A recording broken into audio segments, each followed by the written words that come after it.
स्वागत है आपके अपने YouTube channel GK GS practice में। आज हम देखेंगे ज्ञान बिंदु जीएस एकेडमी के द्वारा जो होमवर्क सीरीज चलाया जा रहा है आगामी बिहार दरोगा के लिए, उसमें टेस्ट नंबर 41 का सॉल्यूशन। तो चलिए आगे बढ़ते हैं अपने प्रश्नों की ओर। आज का हमारा पहला प्रश्न है, प्रधानमंत्री जन धन योजना के तहत कितने किसानों को मदद मिलेगी तथा कितने जिलों को कवर किया जाएगा। प्रधानमंत्री धन धान योजना के तहत 1.7 करोड़ किसानों को मदद मिलेगी और इसमें 100 जिलों को कवर किया जाएगा। नेक्स्ट प्रश्न, स्कूलों तथा उच्च शिक्षा के लिए डिजिटल रूप में भारतीय भाषाओं के लिए पुस्तकें उपलब्ध कराने के लिए कौन सी योजना शुरू की गई है। यह योजना है भारतीय भाषा पुस्तक योजना। यह 2025 में शुरू की गई। नेक्स्ट प्रश्न, गिग वर्कर्स के लिए स्वास्थ्य सेवा किस योजना के तहत प्रदान किया जाएगा। गिग वर्कर्स के लिए स्वास्थ्य सेवा योजना आयुष्मान भारत योजना के तहत प्रदान किया जाएगा। आयुष्मान भारत योजना 2018 में शुरू की गई। नेक्स्ट प्रश्न, जल जीवन मिशन के 100% कवरेज के लिए सरकार ने कुल व्यय वृद्धि के साथ योजना को कितने वर्षों तक बढ़ा दिया है। जल जीवन मिशन के 100% कवरेज के लिए सरकार ने कुल व्यय वृद्धि के लिए यह योजना 2028 तक के लिए बढ़ा दी गई है। जल जीवन मिशन योजना की शुरुआत 2019 में हुई थी। अब बढ़ते हैं अपने नेक्स्ट प्रश्न की ओर, प्रश्न संख्या 5 की ओर। 5 नंबर हमारा प्रश्न है, प्रधानमंत्री जनजातीय उन्नत ग्राम योजना के तहत कितने गांवों को जोड़ा जाएगा तथा कितने आदिवासी लोगों को लाभ पहुंचाया जाएगा। प्रधानमंत्री जनजातीय उन्नत ग्राम योजना के तहत 63,000 गाँवों को जोड़ा जाएगा और इसमें लगभग 5 करोड़ आदिवासी परिवारों को लाभ पहुंचाया जाएगा। नेक्स्ट प्रश्न, प्रधानमंत्री मुद्रा योजना के तहत तरुण लोन की राशि को 10 लाख से बढ़ाकर कितना कर दिया गया है। 10 लाख से बढ़ाकर 20 लाख कर दिया गया है। नेक्स्ट प्रश्न, पीएम स्वनिधि योजना की शुरुआत कब की गई। पीएम स्वनिधि योजना की शुरुआत 2020 में की गई। नेक्स्ट प्रश्न, सुभद्रा योजना केंद्र सरकार द्वारा किस राज्य में शुरू की गई तथा किस बजट के दौरान शुरू की गई। सुभद्रा योजना यह उड़ीसा राज्य में शुरू की गई और यह बजट 2024 में शुरू किया गया था। नेक्स्ट प्रश्न, पीएम डिवाइन योजना का लक्ष्य क्या रखा गया है तथा इसका संबंध किससे है। पीएम डिवाइन योजना का लक्ष्य 2025 से 26 तक के रखा गया है और यह पूर्वोत्तर विकास योजना के लिए है। इसका संबंध पूर्वोत्तर विकास योजना से है। नेक्स्ट प्रश्न, फसल बीमा योजना को किस वर्ष तक चलने के लिए मंजूरी प्रदान की गई है। फसल बीमा योजना को 2025 से 26 तक चलाने के लिए मंजूरी प्रदान की गई है। नेक्स्ट प्रश्न, हथकरघा उद्योगों को बढ़ावा देने, उनके निर्यात और संवर्धन के लिए कौन सी योजना शुरू की गई।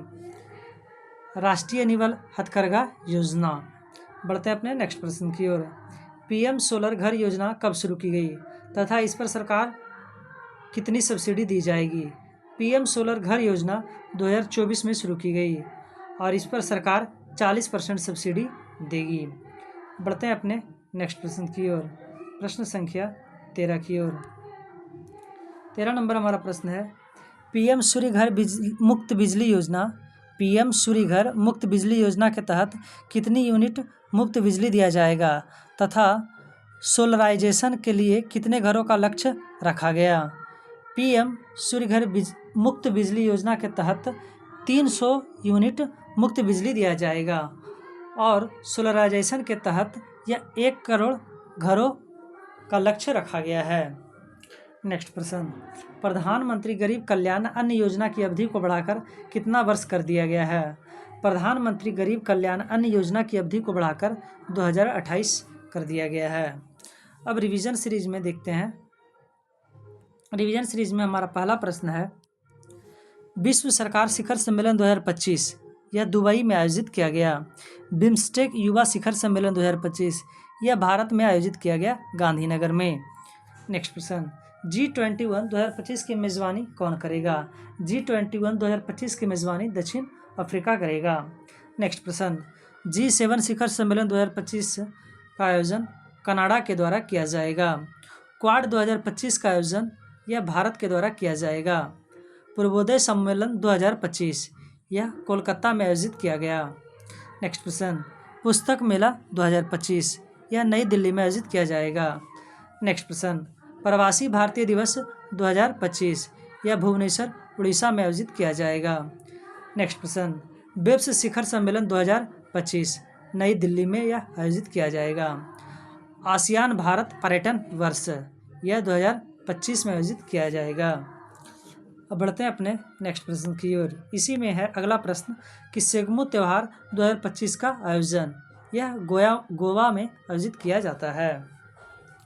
नेक्स्ट प्रश्न, प्रश्न संख्या 16, काकोरी ट्रेन लूट की घटना कब हुई तथा इसे किस संगठन द्वारा अंजाम दिया गया। काकोरी ट्रेन लूट की घटना 1925 में हुआ था। इसका संगठन HRA से है, हिंदुस्तान रिपब्लिक एसोसिएशन से। नेक्स्ट प्रश्न, भोजन कार्य और उत्पादन का नारा किस पंचवर्षीय योजना में दिया गया। भोजन कार्य और उत्पादन 7वीं पंचवर्षीय योजना में दिया गया। 7वीं पंचवर्षीय योजना का कार्यकाल 1985 से 90 के बीच है। नेक्स्ट प्रश्न, वायु प्रदूषण की रोकथाम और नियंत्रण अधिनियम को किस वर्ष पारित किया गया। 1981 में। नेक्स्ट प्रश्न, आंत्र ज्वर किस जीवाणु के कारण होता है। टाइफाइड के कारण। नेक्स्ट प्रश्न, केंद्रीय सतर्कता आयोग का कार्यकाल कितना होता है। केंद्रीय सतर्कता आयोग का कार्यकाल 4 वर्ष या 65 वर्ष होता है। पढ़ते हैं अपने नेक्स्ट प्रश्न की ओर। प्रश्न संख्या 21 की ओर। 21 नंबर हमारा प्रश्न है, क्वाड की अवधारणा औपचारिक रूप से सबसे पहले कब और किसके द्वारा दिया गया। क्वाड की अवधारणा औपचारिक रूप से 2007 में शिंजो आबा के द्वारा दिया गया था, जबकि क्वाड लागू 2017 में हुआ। नेक्स्ट प्रश्न, पूर्व का महाकुंभ के नाम से किस त्यौहार को जाना जाता है। पूर्व का महाकुंभ के नाम से अम्बुबाची त्यौहार को जाना जाता है। यह त्यौहार असम के कामाख्या माता के मंदिर में मनाया जाता है। नेक्स्ट प्रश्न, सही सुमेलित कीजिए। देवी चंद्रगुप्त यह विशाख दत्त से संबंधित है। कर्पूर मंजरी राजशेखर से संबंधित। किरातार्जुनीयम के लेखक भारवी। 10 कुमार चरित के लेखक दंडी। बढ़ते हैं अपने नेक्स्ट प्रश्न की ओर। प्रश्न संख्या 24, मच्छीवाड़ा का युद्ध कब और किसके बीच हुआ। मच्छीवाड़ा का युद्ध 1555 में हुआ था। यह हुमायूं और अफगान के बीच हुआ था। बढ़ते हैं अपने नेक्स्ट प्रश्न की ओर। दशमलव प्रणाली के आधार पर मनसबदारी प्रथा का शुभारंभ किसके द्वारा किया गया। दशमलव प्रणाली के आधार पर मनसबदारी प्रथा का शुभारंभ अकबर के द्वारा किया गया। बढ़ते हैं अपने नेक्स्ट प्रश्न की ओर। प्रश्न संख्या 26 नंबर हमारा प्रश्न है, शाहजहांनामा नामक पुस्तक किसके द्वारा लिखी गई है। शाहजहांनामा नामक पुस्तक इनायत खां द्वारा लिखा गया था। नेक्स्ट प्रश्न, विनय पत्रिका नामक रचना किसके द्वारा तथा किस भाषा में लिखी गई। विनय पत्रिका नामक रचना यह तुलसीदास के द्वारा ब्रज भाषा में लिखा गया। नेक्स्ट प्रश्न, भारत आने वाला प्रथम पुर्तगाली गवर्नर कौन था। भारत आने वाला प्रथम पुर्तगाली गवर्नर फ्रांसिस्को डी अल्मीडा था। नेक्स्ट प्रश्न, निम्न में कौन सही सुमेलित नहीं है। प्रथम आंग्ल मैसूर युद्ध वरिलास्ट ये सही है। द्वितीय आंग्ल मैसूर युद्ध वारेन हेस्टिंग ये भी सही है। तृतीय आंग्ल मैसूर युद्ध कैनिंग ये गलत है। तृतीय आंग्ल मैसूर युद्ध कार्नवालिस से संबंधित है। चतुर्थ आंग्ल मैसूर युद्ध वेलेजली से संबंधित है। प्रथम आंग्ल मैसूर युद्ध 1967 से 69 में हुआ था। द्वितीय आंग्ल मैसूर युद्ध 1980 से 84 और तृतीय आंग्ल मैसूर युद्ध 1790 से 92 और चतुर्थ आंग्ल मैसूर युद्ध 1799 में हुआ था। बढ़ते हैं नेक्स्ट प्रश्न की ओर। प्रश्न संख्या 30, एलेस आइपल की संधि कब और किस युद्ध में की गई थी। एलेस आइपल की संधि 1746 से 48 में प्रथम कर्नाटक युद्ध से संबंधित है। नेक्स्ट प्रश्न, प्रकाश के अवयवी रंगों में विभक्त होने की प्रक्रिया को क्या कहते हैं। प्रकाश के अवयवी रंगों में विभक्त होने की प्रक्रिया को वर्ण विक्षेपण कहते हैं। अब बढ़ते हैं अपने नेक्स्ट प्रश्न की ओर। प्रश्न संख्या 32 की ओर। 32 नंबर हमारा प्रश्न है, थायराइड ग्रंथि द्वारा स्रावित थायरोक्सिन हार्मोन के संश्लेषण के लिए कौन सा खनिज आवश्यक है। आयोडीन। नेक्स्ट प्रश्न, विब्रियो कॉलरी नामक जीवाणु से कौन सा रोग होता है तथा यह शरीर किस ग्रंथि को प्रभावित करता है। विब्रियो कॉलरी नामक जीवाणु हैजा से संबंधित है और यह आंत को प्रभावित करता है। नेक्स्ट प्रश्न, बंगाल विभाजन के समय बंगाल की कुल जनसंख्या कितनी थी? बंगाल विभाजन के समय बंगाल की कुल जनसंख्या लगभग 10 करोड़ थी। नेक्स्ट प्रश्न, कोई भी धन विधेयक को किसकी अनुमति से पुनः सदन में प्रतिस्थापित किया जा सकता है तथा यह केवल किस सदन में पुनः स्थापित होगा? कोई भी धन विधेयक को राष्ट्रपति के अनुमति से पुनः सदन में प्रतिस्थापित किया जा सकता है और यह केवल लोकसभा में होता है। नेक्स्ट प्रश्न, भारत में भाषाई राज्यों का विचार स्वतंत्रता पूर्व किस वर्ष पश्चात ही प्रारंभ हो गया था? भारत में भाषाई राज्यों का विचार स्वतंत्रता पूर्व 1895 में उड़ीसा में प्रारंभ हुआ था।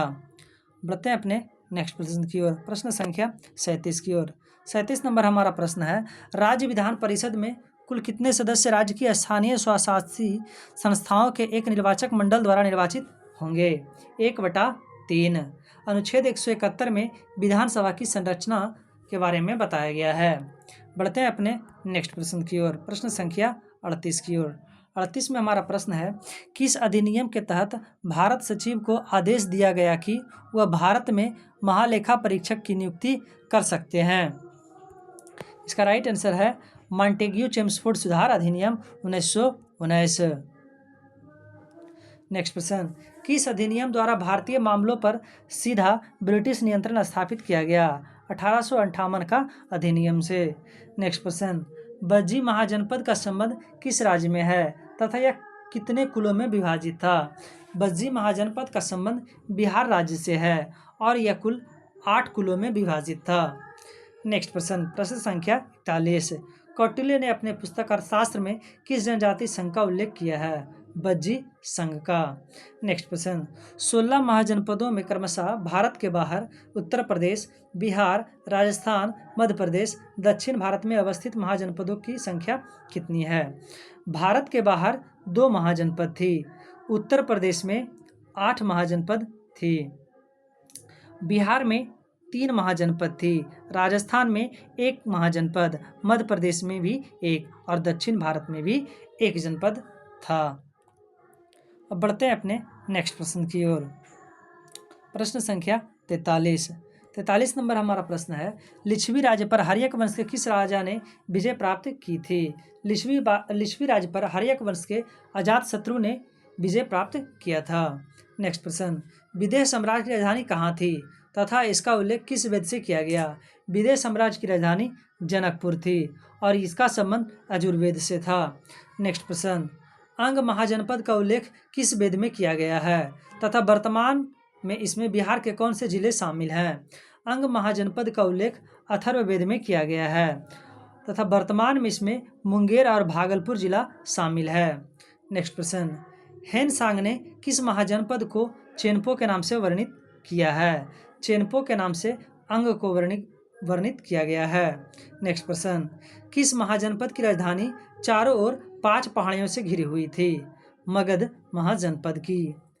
पढ़ते हैं अपने नेक्स्ट प्रश्न की ओर, प्रश्न संख्या 48 की ओर। 48 नंबर हमारा प्रश्न है, बिहार के किस स्थल से पुरापाषाण के साक्ष्य मिले हैं? मुंगेर और गया से।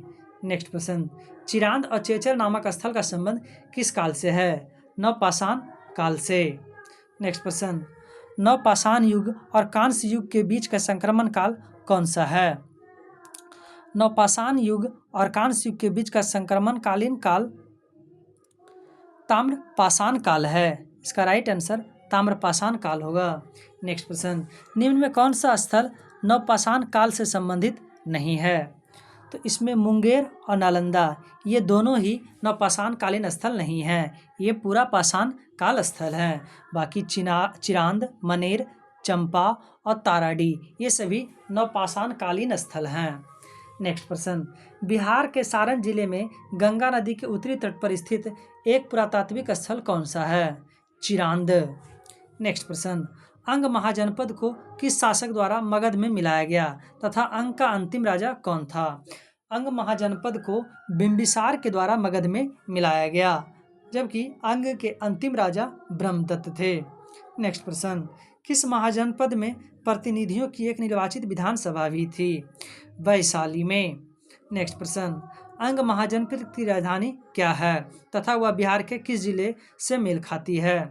अंग महाजनपद की राजधानी चंपा थी और यह भागलपुर जिले से मेल खाती है। बढ़ते हैं अपने नेक्स्ट प्रश्न की ओर, प्रश्न संख्या 56 की ओर। 56 नंबर हमारा प्रश्न है, जीव विकास के क्रम में न्यूक्लियोटाइड के बहुलीकरण के द्वारा कौन से दो न्यूक्लिक अम्ल बने हैं? डीएनए और आरएनए। नेक्स्ट प्रश्न, किस तत्व के निर्माण के साथ ही जीवन उत्पत्ति का मार्ग प्रशस्त हो गया? न्यूक्लियोप्रोटीन। नेक्स्ट प्रश्न, अनुकूल परिस्थितियों में प्रारंभिक कोशिकाओं से किस कोशिका की उत्पत्ति हुई? यूकैरियोटिक कोशिका। नेक्स्ट प्रश्न, सजीव तथा निर्जीव के बीच की कड़ी को क्या कहा गया? सजीव तथा निर्जीव के बीच की कड़ी को विषाणु या वायरस कहा गया। नेक्स्ट प्रश्न, विकासवाद का सिद्धांत कब और किसके द्वारा दिया गया था? विकासवाद का सिद्धांत 1809 में लैमार्क के द्वारा दिया गया था। नेक्स्ट प्रश्न, प्रश्न संख्या 61 नंबर हमारा प्रश्न है, प्रसिद्ध प्राकृतिक चुनाव का सिद्धांत किसने दिया था तथा इसका वर्णन किस पुस्तक में किया गया? प्रसिद्ध प्राकृतिक चुनाव का सिद्धांत डार्विन के द्वारा दिया गया था और इसका वर्णन द ओरिजिन ऑफ स्पीसीज नामक पुस्तक में है। नेक्स्ट प्रश्न, प्रश्न संख्या 62, जीवों के विकास के आधार पर सही अनुक्रम को लिखिए। इसका राइट आंसर होगा प्रोटोजोआ, मछली, उभयचर, सरीसृप और स्तनधारी। बढ़ते हैं नेक्स्ट प्रश्न की ओर, प्रश्न संख्या 63 की ओर। 63 नंबर हमारा प्रश्न है, महाद्वीप जहां मानव से संबंधित जीवाश्म सबसे ज़्यादा मिलते हैं अथवा सर्वप्रथम मानव की उत्पत्ति वाला महाद्वीप कौन सा है? इसका राइट आंसर है अफ्रीका। नेक्स्ट प्रश्न, प्रयोगशाला में संश्लेषित किया गया पहला कार्बनिक यौगिक कौन सा था? यूरिया। नेक्स्ट प्रश्न, प्रकृति में सर्वाधिक पाए जाने वाला कार्बनिक यौगिक कौन सा है? सेल्यूलोज। नेक्स्ट प्रश्न, बायोगैस और गोबर गैस जैसे ईंधनों का प्रमुख अवयव क्या है? बायोगैस और गोबर गैस जैसे ईंधनों का प्रमुख अवयव मीथेन है। नेक्स्ट प्रश्न, प्रथम विश्व युद्ध में किस एक गैस का रासायनिक हथियार के रूप में प्रयोग किया गया था? मस्टर्ड गैस का। नेक्स्ट प्रश्न, प्रयोगशाला में एसिटिलीन गैस कैसे तैयार किया जाता है? कैल्शियम कार्बाइड पर पानी छिड़कने से एसिटिलीन गैस का निर्माण होता है। नेक्स्ट प्रश्न, क्लोरोफ्लोरोकार्बन ज़्यादातर उपयोग कहाँ किया जाता है? क्लोरोफ्लोरोकार्बन ज़्यादातर फ्रिज और एसी में उपयोग किया जाता है। नेक्स्ट प्रश्न, प्रकाश उत्पन्न करने के लिए हॉकर लैंपों में किसका प्रयोग किया जाता है? पारा का। तो इस तरीके से आज का जो डे नंबर 41 का था वो सॉल्यूशन हमारा समाप्त हुआ। ये रहा नेक्स्ट डे का होमवर्क। अब हम मिलेंगे अपने नेक्स्ट वीडियो में, तब तक के लिए जय हिंद।